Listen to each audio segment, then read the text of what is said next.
প্রিয় ও স্নেহের 2026 সালের নতুন বছরের ক্লাস 9-এর ছাত্রছাত্রী বন্ধুরা, আশা করি তোমার সবাই ভালো আছো। আজ আমরা যে বিষয়টি নিয়ে আলোচনা করব, ক্লাস 9-এর সেকেন্ড ইউনিট টেস্ট অর্থাৎ দ্বিতীয় পর্যায়ক্রমিক মূল্যায়নের বাংলার সিলেবাস, প্রশ্ন এবং নমুনা প্রশ্নপত্র নিয়ে। প্রথমে তোমরা সিলেবাসটা দেখে নাও কী কী বিষয় তোমাদের সেকেন্ড ইউনিট টেস্ট অর্থাৎ দ্বিতীয় পর্যায়ক্রমিক মূল্যায়নে থাকবে। তোমাদের থাকবে নব নব সৃষ্টি, আকাশে 7টি তারা, চিঠি, আবহমান আর রাজরানী। আর ব্যাকরণ অংশ থেকে থাকবে বাংলা শব্দভাণ্ডার, ভাবার্থ ও সারাংশ, শব্দ ও পদ, বিশ্ববিষণ সর্বনাম, বিস্তৃত আলোচনা। আর তোমাদের সহায়ক পাঠ থেকে থাকবে কর্ভাস। ভালো করে তোমরা সিলেবাসটা দেখে নাও। এবার আমরা নমুনা প্রশ্নপত্রটা দেখে নেব। তখন সরাসরি স্কুলের নবম শ্রেণীর সেকেন্ড ইউনিট টেস্ট অর্থাৎ দ্বিতীয় পর্যায়ক্রমিক মূল্যায়নের বাংলার কোশ্চেনটা দেখতে পাচ্ছ। ফুল মার্কস তোমাদের রয়েছে 40, সময় তোমাদের রয়েছে 1 ঘন্টা 20 মিনিট। একের দাগে সঠিক উত্তর নির্বাচন করে লেখো যে কোনো 9টি প্রশ্নে, মানে 1 করে 1 × 9 = 9। রাধারানীর সঙ্গী পথিকটি মালার দাম নির্ধারণ করেছিল 4 পয়সা। বাংলায় যে বিদেশি ভাষাটি কম ঢুকেছে তা হলো ফার্সি। আবহমান কথাটির অর্থ চিরন্তন।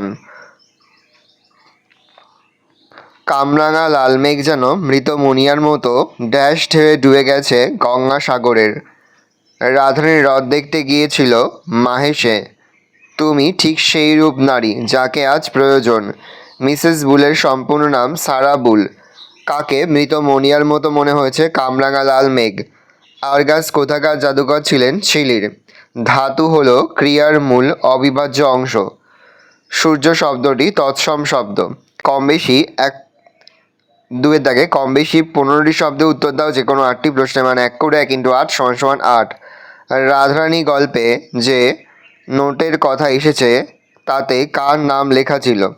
রাধারানীর গল্পে যে নোটের কথা এসেছে তাতে রাধারানীর নাম এবং দাতা রুক্মিণী কুমার রায়ের নাম লেখা ছিল। বাংলার নীল সন্ধ্যাকে কবি কিসের সঙ্গে তুলনা করেছেন? কেশবতী কন্যার সঙ্গে। একজন প্রকৃত সিংহীর প্রয়োজন। প্রকৃত সিংহী কাকে বলা হয়েছে? মিস মার্গারেট এলিজাবেথ নোবেলকে বিবেকানন্দ প্রকৃত সিংহী বলেছেন। ব্যথিত গন্ধের ক্লান্ত নীরবতা। কার ব্যথিত গন্ধের কথা বলা হয়েছে? ব্যথিত গন্ধের ক্লান্ত নীরবতা, গাছ থেকে খসে পড়া বটফলের ব্যথিত গন্ধের কথা বলা হয়েছে। নেভেনাদার যন্ত্রণা, কিসের যন্ত্রণার কথা বলা হয়েছে? নেভেনাদার যন্ত্রণা এখানে প্রকৃতি থেকে বিচ্ছিন্নতার যন্ত্রণার কথা বলা হয়েছে। ভগিনী নিবেদিতার প্রকৃত নাম কি? Margaret Elizabeth Nobel. আমরাও ভিখারি হয়েছি উক্তিটি কার? আমরাও ভিখারি হয়েছি উক্তিটি রাধারানীর মায়ের। পাখিপর্ণ যন্ত্রটির নাম কি? অর্নিথন। কৃৎপ্রত্যয় কাকে বলে? কৃৎপ্রত্যয়ের অপর নাম কি? ধাতু শেষে যে প্রত্যয় যুক্ত হয়ে নতুন শব্দ সৃষ্টি করে তাকে কৃৎপ্রত্যয় বলে। কৃৎপ্রত্যয়ের অপর নাম ক্রিয়া প্রত্যয়। তদ্ভব শব্দ কাকে বলে? উদাহরণ দাও। যেসব সংস্কৃত শব্দ নির্দিষ্ট নিয়মে ধারাবাহিক ধ্বনি পরিবর্তনের মধ্যে দিয়ে প্রাকৃত ভাষার স্তর অতিক্রম করে বাংলায় গৃহীত হয়েছে সেই সব শব্দকে তদ্ভব শব্দ বলে। যেমন হস্ত থেকে হাত। কম বেশি 60টি শব্দের মধ্যে যে কোনো একটি প্রশ্নের মান 3। সংস্কৃত ভাষা আত্মনির্ভরশীল। কেন সংস্কৃত ভাষা সম্পর্কে কথা বলা হয়েছে? সৈয়দ মুজতবা আলী সংস্কৃত ভাষাকে আত্মনির্ভরশীল হবে। উপরের প্রশ্নের প্রিন্টিং মিস্টেক আছে। আত্মনির্ভরশীল ভাষা বলেছেন। তার মতে কোনো নতুন চিন্তা অনুভূতির প্রকাশের জন্য নতুন শব্দের প্রয়োজন হলে সংস্কৃত ভাষা তা অন্য ভাষা থেকে ধার করার কথা কখনোই ভাবে না। পরিবর্তে নিজের শব্দভাণ্ডারে এমন কোনো ধাতু বা শব্দ খোঁজ করে যার সামান্য অদল বদল করে কিংবা পুরনো ধাতু দিয়েই নতুন শব্দটি তৈরি করা যেতে পারে। এই কারণে সংস্কৃত একটি স্বয়ংসম্পূর্ণ এবং আত্মনির্ভরশীল ভাষা বলা হয়েছে। হারায় না তার জীবন থেকে কুন্দ ফুলের হাসি। কুন্দ ফুলের হাসি বলতে কী বোঝানো হয়েছে? তা হারায় না কেন? নীরেন্দ্রনাথ চক্রবর্তীর আবহমান কবিতায় কবি গ্রাম বাংলার সহজ সরল জীবনধারার কথা তুলে ধরেছেন। প্রকৃতি লালিত এই জীবনধারা গ্রামের মধ্যে চিরকাল ধরে বজায় রয়েছে। সেখানে দুঃখ যন্ত্রণা থাকলেও প্রকৃতির স্নিগ্ধতা কোনোভাবেই বিঘ্নিত হয় না। জীবনের সহজ প্রবাহ এবং প্রাকৃতিক সৌন্দর্যে এই চিরকালীনতাকে বোঝাতে হারায় না তার বাগান থেকে কুন্দ ফুলের হাসি কথাটি ব্যবহার করা হয়েছে। 4 থেকে কম বেশি 60টি শব্দে উত্তর দাও যে কোনো একটি প্রশ্নের মান 3। নোটখানি তাহারা ভাঙাইল না তুলিয়া রাখিল। কোন নোট? তারা কারা? নোটটি ভাঙায়নি কেন? রাধারানী গল্পাংশে রাধারানী আর তার মা প্রতীকের ফেলে দেওয়া নোটটি ভাঙালো না। নোটটি না ভাঙানোর কারণ, রাধারানী এবং তার মা প্রতীক রুক্মিণী কুমার রায়ের ফেলে দেওয়া নোটটি ভাঙায়নি, তার কারণ এর আগে মালার দাম হিসাবে তিনি যে টাকা দিয়েছেন তাতেই তাদের প্রয়োজন মিটে গিয়েছে। নোটটি তাদের প্রয়োজন ছিল না, বরং নোটটি নিলে তাদের অসততায় প্রতিষ্ঠিত হতো, তাই তারা নোটটি তুলে রাখল, কেননা তারা দরিদ্র হলেও লোভী নয়। নেক্সট, কেশবতী কন্যা যেন এসেছে আকাশে। কেশবতী কন্যা বলতে কবি কাকে বুঝিয়েছে, তাকে কেশবতী বলার কারণ কি? বাংলার নীল সন্ধ্যাকে কবি কেশবতী কন্যার সঙ্গে তুলনা করেছেন। প্যারাসেন্সগুলো লিখবে, আকাশের সাতটি তারা কবিতায় জীবনানন্দ তার একান্ত নিজস্ব ভঙ্গিতে পল্লী বাংলার সন্ধ্যাকে বর্ণনা করেছেন। সূর্য ডুবে গেলে যখন দিনের আলো ফিকে হয়ে আসে, কবির মনে হয় যেন এক কেশবতী কন্যা এসেছে সন্ধ্যার আকাশে। পরা কালো চুলে ঘনিয়ে আসে রাতের অন্ধকার। কবির চোখে এইভাবেই কাব্যিক রূপকে ধরা দেয় পল্লী বাংলার সন্ধ্যা। 5 থেকে কম বেশি 60টি শব্দের মধ্যে উত্তর দাও, যে কোনো একটি। প্রশ্নের মান 3। ওই পাখি আমার চাই বক্তাকে কোন প্রসঙ্গে তার এই উক্তি? সত্যজিৎ রায় রচিত প্রফেসর শঙ্কুর ডায়েরি গল্পের অন্তর্গত কর্ভাস অংশের আলোচ্য উদ্ধৃতির বক্তা হলেন চিলিয়ান জাদুকর আর্গাস।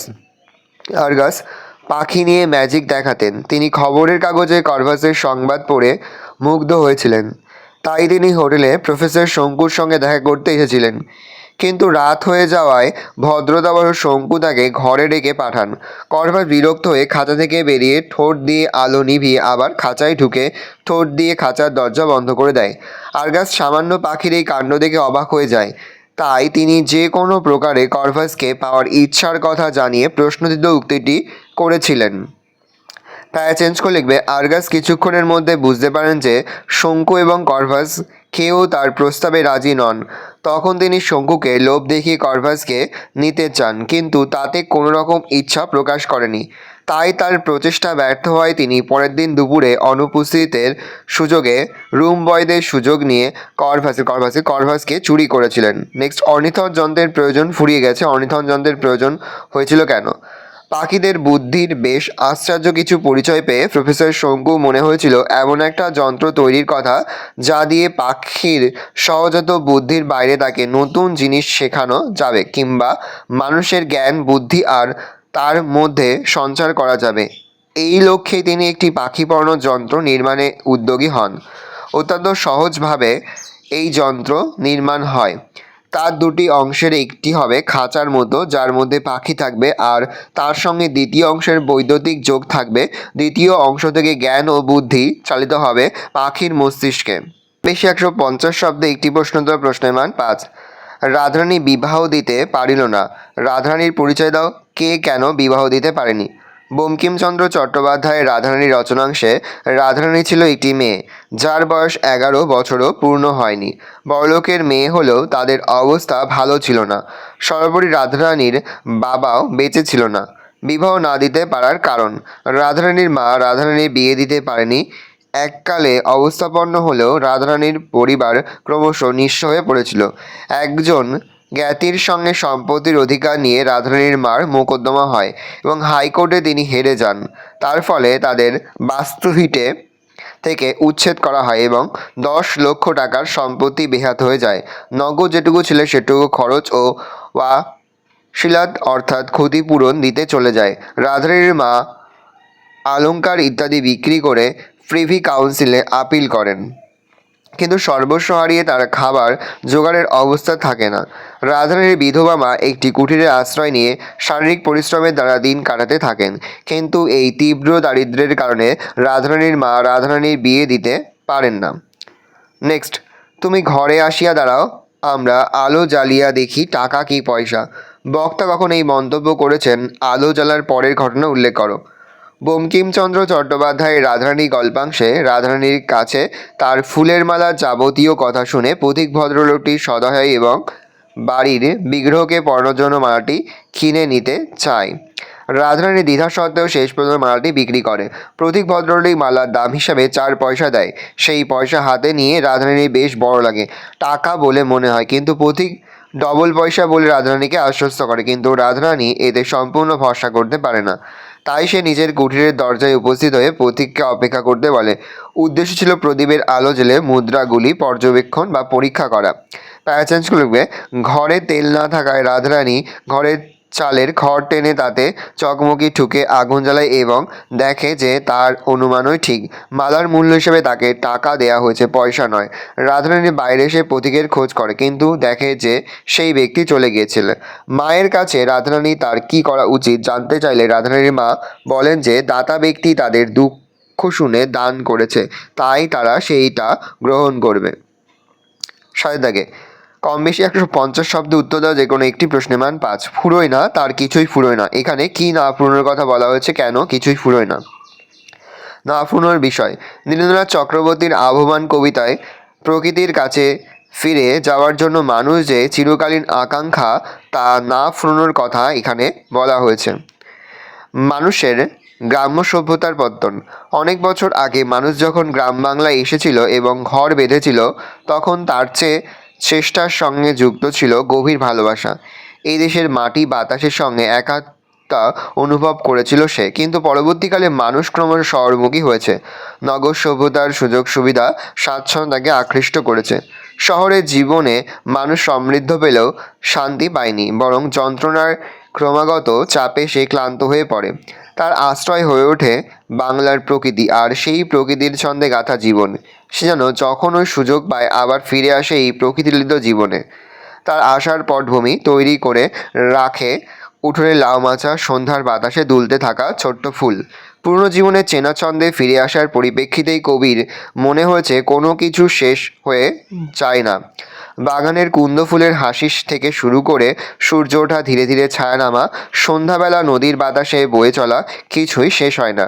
যেমন শেষ হয় না সেই প্রকৃতির কাছে ফিরে আসার জন্য মানুষের আকুলতা। নেক্সট, পৃথিবীর কোনো পথ এই কন্যারে দেখেনি কো। এখানে কোন কন্যার কথা বলা হয়েছে, কবির এরূপ ভাবনার কারণ কি? বাংলার সন্ধ্যার আকাশে কেশবতী কন্যাকে পৃথিবীর কোনো পথ দেখেনি বলে কবির মনে হয়। আকাশে সাতটিতারা কবিতায় কবি ঘাসের ওপর বসে পল্লী বাংলার দিন ও রাত্রির সন্ধিক্ষণে সন্ধ্যাকে নিবিড়ভাবে উপলব্ধি করেছেন। তার মনে হয় সূর্য অস্ত যাওয়ার পর যে এক এলোকেশী কন্যার আবির্ভাব হয় বাংলার আকাশে, তার ছড়িয়ে পড়া চুল ছুঁয়ে নেমে আসে অন্ধকার। কবির কল্পনার এই কন্যা আসলে বাংলার সন্ধ্যা প্রকৃতি। রূপসী বাংলার মতো সৌন্দর্য পৃথিবীর আর কোথাও নেই, তাই আর কেউ এই কন্যাকে দেখেনি। নেক্সট, 8 দাগে যে কোনো একটি প্রশ্ন বা প্রশ্নের মান 4। ভাবার্থ লেখো। বহুদিন ধরে বহু কোষ দূরে, বহুবার করি বহু দেশ ঘুরে, দেখিতে গিয়াছি পর্বতমালা, দেখিতে গিয়াছি সিন্ধু, দেখা হয় নাই চক্ষু মেলিয়া, ঘর হতে শুধু দুপা ফেলিয়া, একটি ধানের শীষের ওপর একটি শিশির বিন্দু। লিখবে মানুষ দেশ বিদেশ ঘুরে প্রকৃতির সৌন্দর্যকে খুঁজতে চায়, কিন্তু ঘরের পাশের সৌন্দর্য তার অদেখা থেকে যায়। তাহলে তোমরা ভাবার্থটা লিখে নাও। ভাবার্থের উত্তরটা লিখবে মানুষ দেশে বিদেশে ঘুরে প্রাকৃতিক সৌন্দর্যকে খুঁজতে চায়, কিন্তু ঘরের পাশের সৌন্দর্যই তার অদেখা থেকে যায়। নেক্সট, সারাংশ লেখো। প্রথমে এটা পড়ে নেবে, তারপর এটার সারাংশ লিখবে। সৃষ্টির শুরুতে অসহায় মানুষ বেঁচে থাকার তাগিদেই সমাজবদ্ধ হয়েছিল। তখন সে সকলকে নিয়ে বাঁচত। সত্য সুন্দরে তার আস্থা ছিল। স্নেহ ভালোবাসায় আনন্দময় জীবনের স্বাদ সে পেয়েছিল, কিন্তু আস্তে আস্তে তার মধ্যে ভেদ বুদ্ধি তৈরি হয়। আত্মকেন্দ্রিক জীবনে মানবিক মূল্যবোধ হারিয়ে ফেলে মানুষ স্বার্থপর হয়ে উঠেছে। ভালো করে দেখে নাও। এই রয়েছে টোটাল তোমাদের সেকেন্ড ইউনিট টেস্ট, অর্থাৎ দ্বিতীয় পর্যায়ক্রমিক মূল্যায়নের ক্লাস 9-এর বাংলার প্রশ্নপত্র। ভালো করে প্রশ্নপত্র দেখে নাও। আশা করি ভিডিওটা ভালো লেগেছে। ভিডিওটা ভালো লাগলে ভিডিওকে লাইক করতে ভুলবে না। আমার নতুন হওয়া তাহলে সাবস্ক্রাইব প্রেস করে পাশে বেল আইকন প্রেস করে নতুন কোনো ভিডিও আপলোড করি সবার ফার্স্ট নোটিফিকেশন তোমরা পেয়ে যাও। আর এই ভিডিওটি তোমার বন্ধু বান্ধবী আত্মীয় সবার মধ্যে কিন্তু অনেক শেয়ার করে দিও। বছর ক্লাস 9-এ পড়ছে। আমরা কিন্তু ইতিমধ্যে ক্লাস 9-এর প্রতিটি বিষয়েরই কিন্তু সিলেবাস, প্রশ্ন এবং নমুনা প্রশ্নপত্র কিন্তু আপলোড করে দেবো। এখনও পর্যন্ত সেই ভিডিওগুলো না দেখে থাকো, ভিডিওগুলো কিন্তু তাড়াতাড়ি দেখো। তোমাদের সকলকে জানাই আগাম পরীক্ষার অনেক অনেক শুভেচ্ছা এবং অভিনন্দন। আশা করি সকলের পরীক্ষায় খুব ভালো হবে। কোনো প্রশ্নের উত্তর লিখতে বা বুঝতে কোনো রকম অসুবিধা হয় তাহলে কিন্তু নির্দ্বিধায় কমেন্ট করে জানাতে একদমই ভুলবে না।